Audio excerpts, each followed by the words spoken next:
सर्वांना नमस्कार. रुद्रदामिनी या लव्ह स्टोरीचे 4 एपिसोड यापूर्वीच अपलोड केलेले आहेत.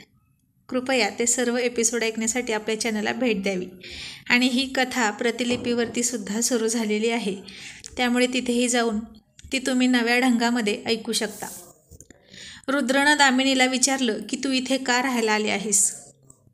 कारण इथे राहून तुला काहीच फायदा होणार नाही हे तुला माहीत आहे. तरीही तू इतका ऐश आराम सोडून इथे या झोपडपट्टीत का राहतेस? दामिनी आता काहीच नाही बोलली. ती शांत बसली. जेवण करून रुद्र पुन्हा बाहेर गेला आणि जाताना म्हणाला, मी आल्याशिवाय दरवाजा उघडायचा नाही. तो बाहेर गेला आणि ती स्वतःशीच विचार करत होती आणि म्हणाली, खरंच मी इथं का आली असेल? तो मला फोटोग्राफ देणार नाही हे मला माहीत आहे, आणि दादाचा बदला घेण्यासाठी तो माझं लग्न ठरलं की मोडणार हेही मला माहीत आहे. मग मी त्याचा तिरस्कार करायला हवा. तरीसुद्धा मी हट्टानं इथे का राहते?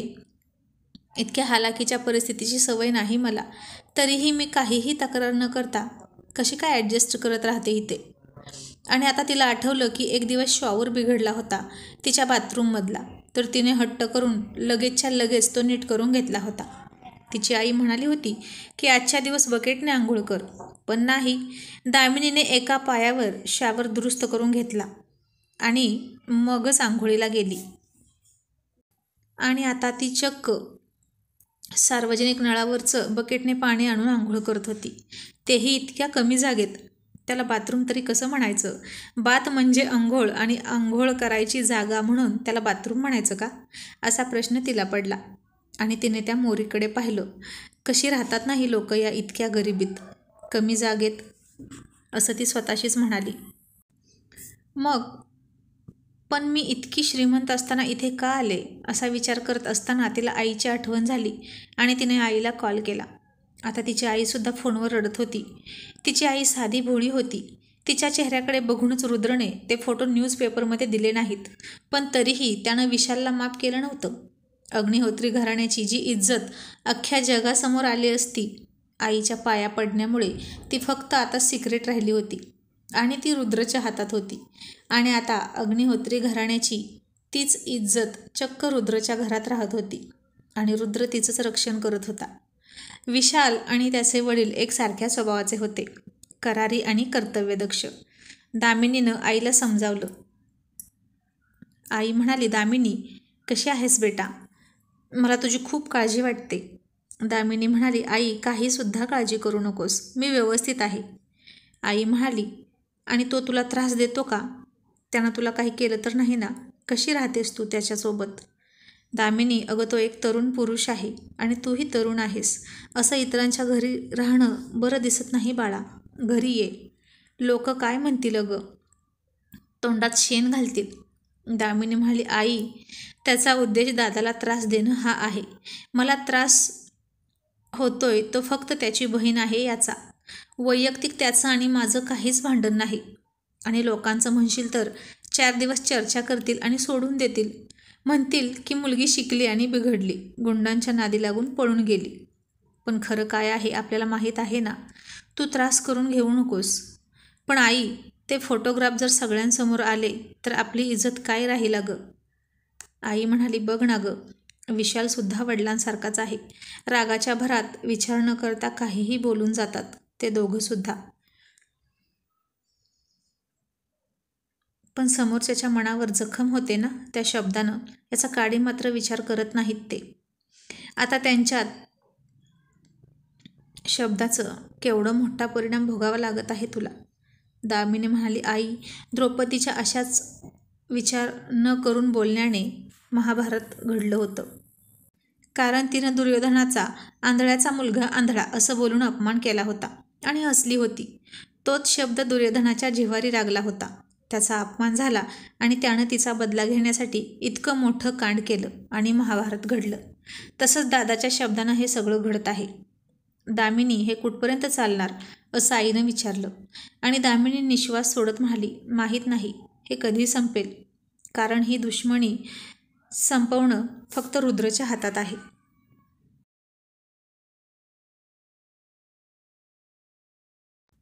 तू काळजी करू नकोस, मी व्यवस्थित आहे. आई म्हणाली, दामिनी तो तुझं तर कुठेच लग्न होऊ देणार नाही, मग तू त्याच्याशी लग्न करशील का? आईनं आता घाबरतच हा प्रश्न विचारला, कारण तिचं लग्न खूप श्रीमंत घरात व्हावं हेच आईचं स्वप्न होतं. आणि जर तिचं लग्न रुद्रसोबत झालं तर त्या दोघांच्या राहणीमानातला सांपत्तिक परिस्थितीतला फरक तर कळतच होता. दामिनी गप्प बसली आणि मनात म्हणाली, जर त्यानं मला त्या फोटोग्राफची भीती घालून लग्न कर अशी धमकी दिली तर काय करणार मी? पण त्याचा असा कोणताच इरादा दिसत नाही. आणि दामिनी आईला म्हणाली, आई त्याचा कसलाच असा हेतू नाही. त्याला तसं करायचं असतं तर त्यानं त्याच वेळी सांगितलं असतं. तो मला इथे सुद्धा राहू देत नव्हता, त्यामुळे तू निश्चिंत राहा. माझं त्याच्याशी लग्न वगैरे काही नाही होणार, असं म्हणून दामिनीने फोन ठेवला. दामिनीच्या मैत्रिणीचा सुद्धा तिला फोन यायचे. तिचं लग्न का मोडलं हे मात्र कोणाला माहीत नव्हतं. आणि दामिनी सध्या कुठं राहते हे सुद्धा माहीत नव्हतं. जर कोणी तिच्या घरी आलंच तिला भेटायला तर ती गावी आहे असं सांगितलं जायचं. आता दामिनी तिची लॉची पुस्तकं वाचत बसली. ती अभ्यासात मग्न झाली होती. इतक्यात तिथे शांता मावशी आल्या. त्यांनी दरवाजा वाजवला. दामिनी म्हणाली, कोण आहे? मी शांता मावशी. दामिनीने आवाज ओळखला आणि दरवाजा उघडला. त्या आत आल्या आणि ती स्वच्छ चकाचक रूम पाहून त्यांनाही आश्चर्य वाटलं आणि त्या खूप खुश झाल्या आणि म्हणाल्या, बाई ग, हे काय बघते मी? रुद्रची रूम आणि इतकी स्वच्छ टापटीप. तू केलंस हे सगळं? दामिनी म्हणाली, हो. मग त्या म्हणाल्या, अगं बऱ्याच वेळा मी आवरून जायचे किंवा माझी मुलगी रुपाली ती सुट्टीला आली की आवरायला येते, पण दुसऱ्या दिवशी पुन्हा रूम आहे तशी असते. त्याचे मित्र येतात ना, ते राडा करून जातात सगळा. आता शांता मावशीने तिने रुद्रचे धुतलेले कपडेसुद्धा पाहिले आणि म्हणाल्या, तुला स्वच्छतेची खूप आवड आहे ना? तू काही खाल्लंस का? तुझ्यासाठी जेवण आणू का? ते विचार आले होते. दामिनी खाली बघत म्हणाली, हो, त्यानं आणलं होतं माझ्यासाठी जेवण. शांता मावशी म्हणाल्या, मला माहीत होतं. तो इतका कठोर नाही ग. खूप चांगला आहे रुद्र. मेहनती आहे, प्रामाणिक आहे, सगळ्यांची मदत करतो. त्याला खोटं बोलायला अजिबात आवडत नाही आणि दिलेला शब्द तो नेहमी पाळतो. आणि तुला सांगू, मुलींचा तर तो खूप रिस्पेक्ट करतो. आता बहुतेक शांता मावशीला सुद्धा रुद्रच्या या धंद्याविषयी माहीत नव्हतं. त्याचा धंदा म्हणजे रात्रीचा गुपचूप करायचा होता, या कानाची त्या कानाला खबर न होऊ देता. मग शांता मावशी म्हणाल्या, तुम्हा दोघांमध्ये नेमकं काय आहे मला कळेल का? आणि आता दामिनी पेचात अडकली की शांता मावशींना काय सांगायचं, हे सांगायचं की नाही. ती गप्प बसलेली पाहून त्या म्हणाल्या, तुझ्या वागण्या बोलण्यावरून तर असंच दिसतंय की तू खूप श्रीमंत आहेस. तुझं घर कुठे आहे हे तरी सांगशील की नाही? तुझे आई वडील कोण आहेत? आणि दामिनीनं त्यांना सांगितलं तिच्या घरच्यांविषयी. आणि इतक्या चांगल्या घरातली श्रीमंत मुलगी रुद्रच्या दारावाज्यासमोर अख्खी रात्र थांबली, त्यानं घरात घ्यावं म्हणून. म्हणजे नक्कीच तिच्या मनात काहीतरी आहे असं वाटून त्या म्हणाल्या, प्रेम करतेस ना त्याच्यावर एकतर्फी, आणि म्हणून तू इथे आली आहेस ना त्याच्यासाठी. पण तो तुझं ऐकत नाही, हो ना? त्याच्यासाठीच तू सगळं घरदार सोडून आली, बरोबर? आता हे ऐकून तिने चमकून त्यांच्याकडे पाहिलं आणि गोंधळून म्हणाली, अहो मावशी, नाही, तसं काही नाही. शांता मावशी म्हणाल्या, बरं, तसं नाही तर नाही, मग कसं आहे ते तरी सांग. मी बोलू का रुद्रशी? माझं तो नक्की ऐकेल. मी तुला जबरदस्ती करणार नाही की मला सगळं सांग. पण एक लक्षात ठेव, रुद्र जरी गरीब असला तरी खूप हुशार आणि तल्लख बुद्धीचा आहे. तो एक ना एक दिवस खूप श्रीमंत होणार, माझा विश्वास आहे. असतात एकेकाचे वाईट दिवस, पण ते चुटकीसरशी सरून जातात. त्याच्यासारखा चांगला मुलगा शोधून सापडणार नाही. मी काय म्हटलं ते लक्षात ठेव, असं म्हणून त्या निघून गेल्या. आणि आता दामिनीला त्यांचा प्रश्न आठवला. प्रेम करतेस ना त्याच्यावर, असं म्हणाल्या त्या. आणि दामिनी स्वतःशीच म्हणाली, मी आणि प्रेम त्याच्यावर? नाही, असं होऊ शकत नाही. मी का प्रेम करेल त्याच्यावर?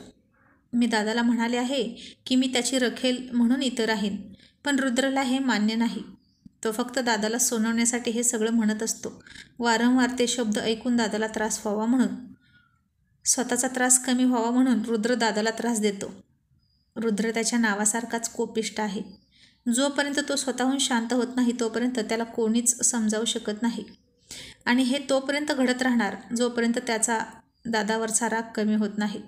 माझे हात दगडाखाली सापडलेले आहेत म्हणून मी इथे राहत आहे.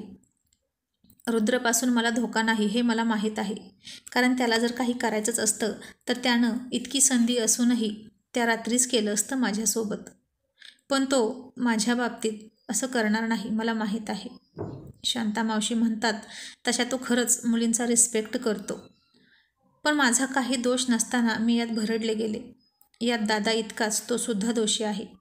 आणि मी त्याच्यावर प्रेम करेन का? मी त्याचं मन पालटेपर्यंत, त्यानं स्वतःहून मला ते फोटोग्राफ देईपर्यंत, किंवा त्यानं जर ते नाहीच दिले फोटोग्राफ तर आयुष्यभर इथं त्याच्याजवळ राहीन. पण प्रेम अजिबात करणार नाही. म्हणजे आता दामिनी गांधीगिरी करून रुद्रचं मन पालटवण्यासाठी आली होती. चिडून धमकावून रडून त्याच्यासमोर काहीच उपयोग होत नव्हता. आणि ती मनात म्हणाली, प्रेम ही भावना खूप स्पेशल असते आणि ती अशी कोणासाठीही मनात फुलत नाही. फक्त समोरची एखादी व्यक्ती आवडणे म्हणजे प्रेम नसतं. प्रेम तर ते असतं जे तुम्हाला इतरांपासून वेगळं करतं, जे स्वतःला तुम्हाला बदलण्यास भाग पाडतं. कोणा एका व्यक्तीसाठी जी तुम्हाला आवडते, तुम्ही त्या व्यक्तीसाठी सगळा त्याग करायला तयार असता. त्या व्यक्तीची एक झलक दिसावी म्हणून तुम्ही तासनतास तरसत असता.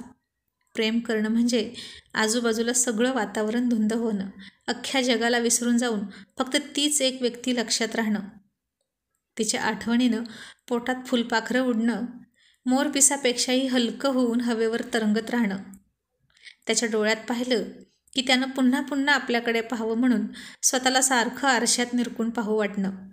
त्याच्यासाठी सजणं म्हणजे प्रेम.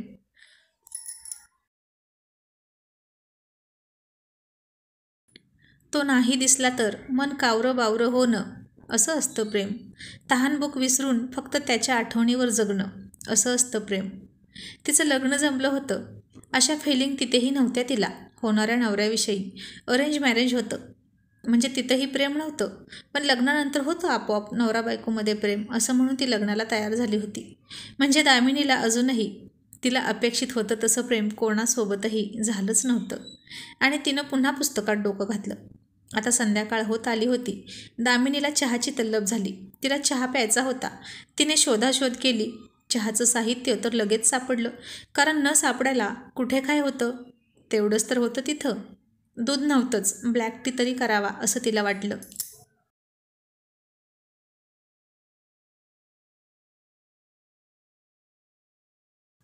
पण तिला स्टोव पेटवता येत नव्हता. आणि अचानक त्या घराच्या खिडकीतून कोणीतरी तिला निहाळत होतं. तिच्या मोहक हालचाली वखवकलेल्या डोळ्यांनी पाहून ओठांवरून जीभ फिरवत होतं.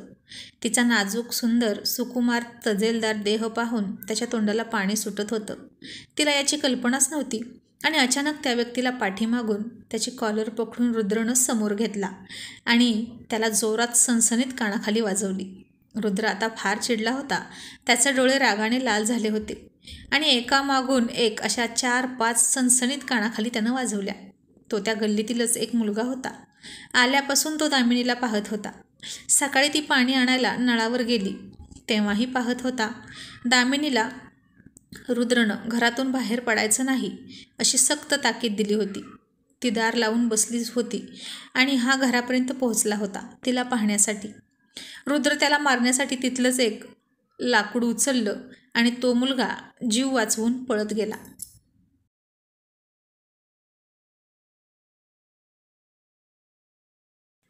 मग रुद्रनं दरवाजा वाजवला. दामिनी म्हणाली, कोण आहे? मी, फक्त इतकंच तो म्हणाला.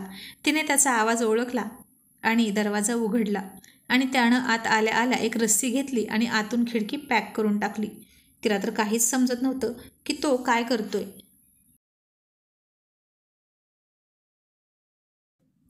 ती म्हणाली, काय करतोस?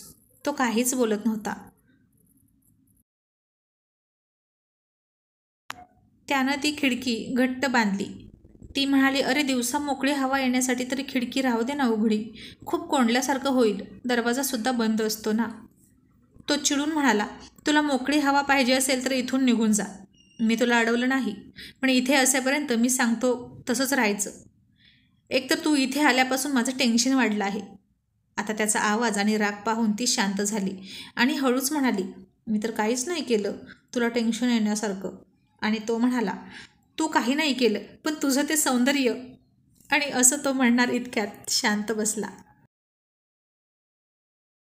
आणि त्यानं तिच्याकडे बघायचं टाळलं आणि मग तीही शांत बसली. पुढे तिने काहीच नाही विचारलं आणि ती पुन्हा चहाचं भांडं घेऊन बसली. त्यानं ओळखलं आणि म्हणाला, तुला चहा प्यायचा आहे का? हो, ती म्हणाली. तो म्हणाला, मग मी आणतो समोरच्या टपरीवरून. ती म्हणाली, मग नको. तो म्हणाला, का? आधीच चिडलेल्या रुद्रनं एक भुवई उंच करून त्रासिकपणे विचारलं, काय प्रॉब्लेम आहे?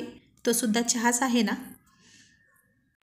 आणि ती खाली मान घालून म्हणाली, त्या तिथल्या कपांना खूप जण तोंड लावत असतात आणि खूप घाणेरडे असतात सगळे. मला खूप किळस वाटते. आणि ते भांडी पण नीट धुत नाहीत. खूप अस्वच्छ असतात टपरीवरचे लोक. आणि रुद्रनं तिच्याकडे चिडून पाहिलं आणि मनात म्हणाला, स्वच्छतेची मूर्ती. तिच्या घरी असतील स्वच्छता करायला 4-4 माणसं, म्हणून असं बोलते. सकाळी माझ्या घराला सुद्धा म्हणाली, खूप घाणेरड आहे. इतकीच हौस आहे स्वच्छतेची तर कशाला आली इथं राहायला? मी बोलावलं होतं का हिला? आता नाही जमत एखाद्याला इतकं स्वच्छ राहायला, त्याला काय करणार? असं म्हणून त्यानं त्याच्या तोंडावरनं हात फिरवला आणि त्याला त्याची दाढी हाताला लागली आणि म्हणाला, मला सुद्धा ही अशीच म्हणत असेल का की मी किती अस्वच्छ आहे? तिच्या तर हाताचं नखसुद्धा वाढलेलं दिसत नाही, खूप टापटीप राहते. आणि माझी ही अशी वाढलेली दाढी, केस वाढलेले, नीट ड्रेस नसतो अंगावर. पण मी का तिचा इतका विचार करतोय? तिला आवडत असेल किंवा नसेल, मी आधी होतो तसाच राहणार.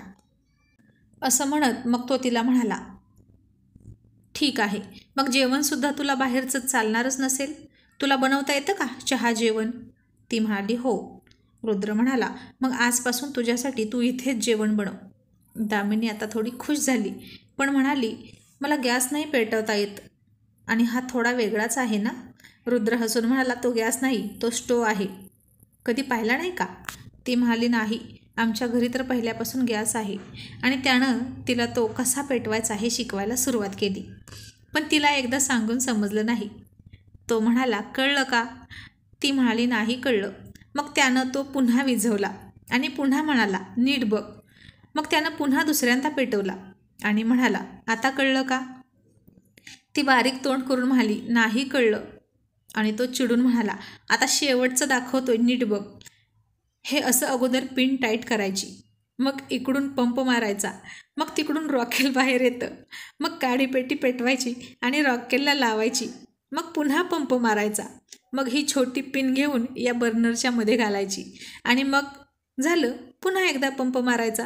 आणि अशा प्रकारे त्यानं तो स्टोव इतकी सगळी प्रोसेस तिला सांगत तिसऱ्यांदा पेटवला आणि विचारलं, आता समजलं का? आणि ती म्हणाली, नाही. आणि रुद्र खूप चिडला आणि म्हणाला, आता बस झालं, त्यापेक्षा मीच तुला चहा बनवून देतो रोज. सारखं पेटवून विझवण्याच्या नादात तू ते शिकून घेईपर्यंत अख्खी काडीपेटी संपून जाईल आणि रॉकेलसुद्धा, आणि माझा स्टॅमिनासुद्धा संपेल. आणि त्यानं स्वतः चहा बनवायला सुरुवात केली आणि ती हसली. रुद्र चिडून मनात म्हणाला, कुठून कुठून येतात गळ्यात पडायला काय माहीत. आणि त्यानं तिला चहा बनवून दिला, पण त्याआधी त्यानं कप घेतला, स्वच्छ धुतला आणि म्हणाला, बघ झालं समाधान? आहे हा स्वच्छ. मी माझं साहित्य स्वच्छ ठेवतो. दामिनी थोडीशी हसून म्हणाली, तो सकाळी मीच घासून ठेवला होता स्वच्छ, नाहीतर तो सुद्धा कळकटलेलाच होता. आणि रुद्रनं तिच्याकडे चिडून पाहिलं. मग तिनं चहा घेतला आणि म्हणाली, तू नाही घेत चहा? आणि तो म्हणाला, नाही, मला सवय नाही. दामिनी मनातच म्हणाली, याचा चहा मला माहीत आहे ना, तो थंड कपाटातला. मग रुद्र म्हणाला, तुला उद्या जेवणाचं साहित्य आणून देतो, भांडीसुद्धा लागतील ना, इथं काहीच नाही. आतापुरतं चालेल ना बाहेरचं आणलं तर? स्वच्छ हॉटेल बघून आणतो. आणि ती थोडं हसून म्हणाली, हो चालेल, पण ते तेल कोणतं वापरतात ते नक्की बघ हां. आणि रुद्र पुन्हा चिडला आणि म्हणाला, बाप रे, किती नोकरे असतात ना एकेकाचे. इथं आम्हाला 2 वेळेचं खायला मिळायची पंचायत. श्रीमंत लोकांचे खूपच चोचले असतात. हे इथं जास्त काळ नाही राहू शकणार असं मला वाटतं. लवकरच पळून जाणार स्वतःच. बघूच किती दिवस टिकते ती. हौस भागली की जाईल आपोआप, पण जोपर्यंत ती इथं असेल तोपर्यंत ही सौंदर्याची खाण जपूनच ठेवावी लागेल. मग त्यानं तिच्यासाठी आता जेवणही आणलं आणि ती खाऊन झोपली निवांत. आणि रुद्र तिच्या सौंदर्याचं रक्षण करत तिच्यावर पहारा देत बसला.